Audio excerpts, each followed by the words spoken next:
오늘 새벽만 요한복음을 보고요. 이번 주부터는 구약성경으로 넘어가서 내일부터 잠언 말씀을 우리 함께 보도록 하겠습니다. 하지만 우리는 계속해서 요한복음을 또 개인적으로, 개별적으로 계속해서 읽어야 되겠죠. 요한복음을 읽으면서 가장 주의해야 될 것 하나를 먼저 말씀드리고, 오늘 이 말씀과 또 해석하는 데 있어서 그 말씀이 매우 중요하기 때문에 함께 나누자면, 요한복음 20장 31절 말씀입니다. 요한복음 20장 31절 말씀을 읽어드리면 이렇습니다. 오직 이것을 기록하면 너희로 예수께서 하나님의 아들 그리스도이심을 믿게 하려 하며 또 너희로 믿고 그 이름을 힘입어 생명을 얻게 하려 함이니라 라고 말합니다. 이 말은 무엇이냐면은 이 요한복음을 왜 기록하고 있냐, 그 기록의 이유가 목적이 뭐냐, 그것을 우리에게 이야기를 해줘요. 그러면 우리가 그 목적에 따라서 이 글이 쓰여졌다 하면은 우리는 이 글을 읽을 때 그 목적을 정확하게 파악하기 위해서 또 그 목적이 말하는 바를 우리는 계속해서 찾아 들어가면서 살펴봐야 된다는 거죠. 왜 이것을 썼는지, 어떤 의도로 썼는지, 그건 다 그 목적에 부합할 수밖에 없음을 우리에게 말해줍니다. 근데 그 목적이 무엇이라고요? 예수가 하나님의 아들 그리스도이심을 어떻게 하기 위해서요? 믿게 하려 하심이라. 그러면 예수님이 하나님의 아들인 것을 계속해서 증언을 하겠고 또 예수님이 그리스도인 것을 또 계속 증언을 한다는 거예요. 그래서 계속 증언을 해서 믿을 수 있도록 믿을 수 있는 그 밑거름을, 그 증언들을 계속 해주겠다. 그것이 이 글을 쓴 목적이다. 근데 그렇게 믿게 되면 뭐가 된다고요? 그 이름을 힘있게 되어져서 그 이름을 믿고 생명을 얻게. 결국은 이 요한복음이 쓴 목적은 우리에게 무엇을 주기 위해서요? 생명을 주기 위해서다. 근데 그 생명은 누구로부터 말미암아? 예수로부터 말미암아, 예수의 그 이름으로부터 말미암아. 근데 그 예수의 그 이름, 그 예수님은 누구라고요? 하나님의 아들이고 그리스도이다. 이것을 말해주는 거예요. 그러면 그것을 잊지 말고 계속해서 요한복음 1장부터 마지막 장까지 우리가 쭉 봐야 된다는 거죠. 자, 그러면 이 요한복음 3장은 우리가 너무나 잘 알고 있는 성경의 딱 한 구절을 설명하자라면 요한복음 3장 16절이라고 어느 누구도 다 이야기를 하잖아요. 자, 그것처럼 그 내용이 있는 요한복음 3장입니다. 요한복음 3장은 유대인 중에 가장 소위 말해서 골수분자라고 말하고 있는 그 바리새인 중에 니고데모라는 사람과의 대화 가운데에 나오는 이야기가 바로 요한복음 16장이에요. 근데 그 일 이후에 세례 요한에 대한 부분들, 니고데모와 대화 속에서 예수님이 하나님의 아들임과 동시에 그리스도이심을 증언하면서 그분을 통해서 생명을 우리에게 주고자 그 말씀을 주셨다면, 이제는 세례 요한과의 대화를 통해서 예수님이 하나님의 아들이고 그리스도인 것을 또 증언을 하고 그것을 통해서 생명을 얻게끔, 그 이름을 믿어서 생명을 얻게끔 하기 위한 그 기록이 오늘도 이 말씀을 보게 되면 정확하게 기술되어져 있습니다. 22절 보게 되면 이렇게 말씀하죠. 그 후에 예수께서 제자들과 유대 땅으로 가서 거기 함께 유하시며 세례를 베푸시더라. 지금 니고데모와의 이 대화가 마쳐진 후에 제자들과 함께, 예수님은 예수님의 제자들과 함께 유대 땅으로 갔습니다. 그렇게 멀지 않은 가까운 곳에 있다는 거죠. 거기에 계시면서 무엇을 했다는 거예요? 예수님은 세례를 베푸셨다. 세례를 베푸셨다는 것은 복음을 외쳤다라는 것이고, 그 복음 외친 그 내용을 사람들이 믿고 예수님 앞에 나아가 죄사함 받기 위한 세례를, 예수님께서 물론 죄를 사해 주시고 또 그에 대한 그 증표로서 세례를 베푸셨겠죠. 그 일이 있었다라는 거예요. 자, 그리고 또 한 가지 사실을 우리에게 얘기해 주죠. 요한도 살렘 가까운 에논에서 세례를 베푸니 거기 물이 많으니라. 그러므로 사람들이 와서 세례를 받더라. 세례 요한은 당연히 세례를 베풀었어요. 어디까지요? 예수님이 오시기 전까지. 근데 예수님이 온 후에도 계속해서 그와 같은 사역을 했습니다. 왜냐하면 죄를 사하고 그리스도를 증언하는 일을 하였기 때문에 세례 요한이 그 일은 멈춤없이 계속 하였다는 거죠. 그것을 통해서 구원의 날이 더 가까워지는 그 상황을 우리에게 말해줍니다. 그런데 한 가지 특이한 점은 24절 말씀에 요한이 아직 옥에 갇히지 아니하였더라라고 이야기를 해요. 이것을 통해서 우리가 한 가지 알 수 있는 것은 무엇이냐면은 이 요한복음이 쓰여진 그때 그리고 이 말씀을 읽은 그때는 언제였는지 우리에게 그 시점을 말해주고 있는데 이것은 무엇이냐면은 세례 요한이 이미 옥에 갇혀 있는 그 상황 가운데 이것을 하나씩 기록해 나가고 있다는 거예요. 나중에 후일에 시간이 지나고 나서 이 말씀을 보는 자들은 세례 요한도 알고 있고 그 세례 요한이 붙잡힌 바도 알고 있고 또 세례 요한이 목이 잘려져 소반에 담겨져 있다는 것도 다 알고 있는 상황에서 보게 된다면 세례 요한이 어떠한 사역을 했는지 다 알고 있는 상황에서 이 말씀을 보는 것이지 정말 현장감 있게 이 말씀을 읽을 때에 세례 요한도 지금 현재 왕성하게 활동하고 있었던 때는 아니라는 거죠. 근데 세례 요한이 왜 갇혔는지도 알고 있는 상황에서 이 말씀을 보고 있다는 거예요. 자, 25절 말씀 보니까 이렇게 이제 계속 증언합니다. 이에 요한의 제자 중에서 한 유대인과 더불어 정결 예식에 대하여 변론이 되었더니, 자, 이 말은 뭐냐면은 요한에 대해서 이야기를 했습니다. 이게 잘 이해하셔야 돼요. 요한에 대해서 얘기를 했고, 요한의 제자 중에서 이런 표현이 나와요. 그리고 제자 중에서 한 유대인이라고 표현합니다. 이 말은 뭐냐면은 요한이 있고요. 그리고 요한의 제자 중에서 유대인도 있고 유대인이 아닌 사람도 있었다는 거예요. 그런데 이 정결 예식은 사실은 유대인이 아닌 사람하고는 전혀 상관이 없겠죠. 그러니까 유대인 중에서 이 정결 예식 때문에 걸림이 되었던 요한의 제자 중에 한 사람이 누구하고 변론을 하는 거예요? 이 세례 요한하고 변론을 하고 있다는 거예요.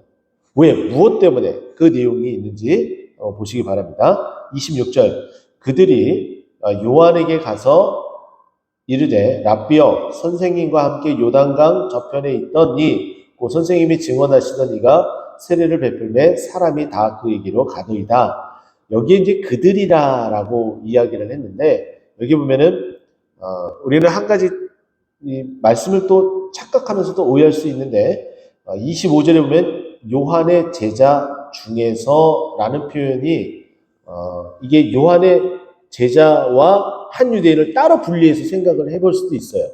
근데 저는 이 말씀을 보면서 26절에 그들이라는 표현이 나오고 있다라는 것을 보게 되면은 요한의 제자 중에서도 그와 같은 생각을 가지고 있었던 사람이 있었던 듯하고 그리고 한 유대인과 더불어라고 얘기를 했으니까 이건 따로따로 분리를 해야 된다는 거예요. 이해가 되셨죠? 더불어라는 이 표현은 저를 잠깐 보시면 이렇습니다. 요한이 있고 요한의 제자 중에서 지금 답답한 마음을 가지고 있는 사람이 있고 또 요한으로 가야 될지 예수님으로 가야 될지 정말 이게 어느 쪽이 맞는 것인지 갈등하고 있는 한 유대인이 또 있다는 거예요. 그래서 그 유대인과 요한의 제자 중에서 이 두 사람이 요한과 계속 이야기를 하고 있는 장면이라는 거죠. 근데 그 이야기의 그 장면, 그 내용은 무엇이냐면은 26절에 나와 있는 것처럼 당신께서 증언하였던 그 사람도 저기서 세례를 베풀고 있습니다. 그런데 그 사람이 세례를 베풀 때마다 무슨 일이 벌어지느냐? 사람이 다 그 사람에게 간다. 당신에게 왔었던 사람들도 다 그분에게 간다. 이거 당신의 그 지경을 좀 넓히고 당신도 추종자들이 있었는데 좀 힘을 내야 되지 않겠느냐. 이거는 당연히 어떤 모습이에요? 이 지금 더불어서 이야기하고 있는 한 유대인도 예수님으로 가기보다는 세례 요한을 택해서 오려고 했었던 그 마음이 좀 강했었던 듯한 느낌을 받고 있고요. 당연히 세례 요한의 제자는 말할 것도 없이 계속해서 세례 요한을 따르려고 하는 거죠. 그런데 소위 말해서 판세를 보니까 이제 판세가 세례 요한이 아니라 예수님이기로 점점 변해가고 있어요. 그쪽으로 치우쳐 가고 있어요. 그러면 당연히 이거 아닌데 하고서 나도 지금 이쪽으로 가야 되나? 나는 계속해서 세례 요한에게 있고 싶은데 이런 마음을 가지고 세례 요한과 이야기를 나누고 있다는 거예요. 정말 당신이 정확하게 얘기를 해라. 그 사람에 대해서 증언을 했고 또 그 사람에게 사람들이 가는데 우리도 그 사람에게 가야 되는 거 아니냐. 아니라면 당신이 말해라. 그러면 내가 그리고 우리들이 당신을 쫓겠다. 이런 뉘앙스의 표현이라는 거예요. 자, 그랬더니 27절 이제 요한이 이에 대해서 대답을 합니다. 만일 하늘에서 주신 바 아니면 사람이 아무것도 받을 수 없느니라. 이 말을 통해서 먼저는 예수님이 베푸는 그 세례는 하늘에서 주신 것이다. 라는 것을 말해주고 있어요. 하늘에서 주셨다라는 것은 하나님 아버지와의 관계를 말해주고 있죠.